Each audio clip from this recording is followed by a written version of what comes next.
ஹோட்டலுக்கு போக வேண்டாம்னு சொன்னாங்களா? எதுக்கு? இல்லன்னு புது மாப்பிள்ள கல்யாணம் முடிகிற வரைக்கும் வீட்டை விட்டு வெளியே போறது நல்லது இல்ல. அதனால உங்க அண்ணன் இன்னைக்கு ஹோட்டலுக்கு போக வேண்டாம், டக்ளஸையும் பாயாசத்தையும் அனுப்பி வைக்க சொல்லிட்டு அம்மா குளிக்க போயிட்டாங்கண்ணா. ஏய், புது மாப்பிள்ளனா என்ன வீட்டுக்குள்ளே இருக்கணுமா? 1008 வேலை கிடக்குது. டக்ளஸ் பாயாசம் 2 பேரும் வந்துமே எப்படி ஹோட்டல் வேலையை சமாளிக்கிறதுன்னு நான் யோசிச்சுட்டு இருக்கேன். நான் இருந்தா தான் சரிப்பட்டு வரும்.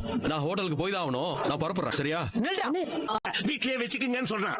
அதுல இருந்துதான் 10 பவுன் நகையை எடுத்து உன் தங்கச்சிக்கு போட்டு புருஷனோடு வாழுன்னு சொல்லலாம்னு இருக்கேன்.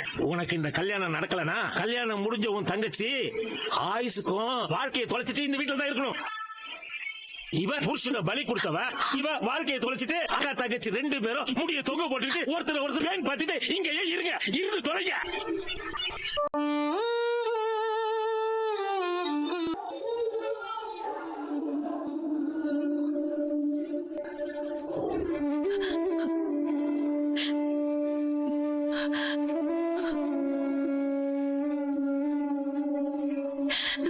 மூர்த்தி தனம் பாட்டுக்கு சுதந்திரமா இந்த வீட்டுல இருந்தா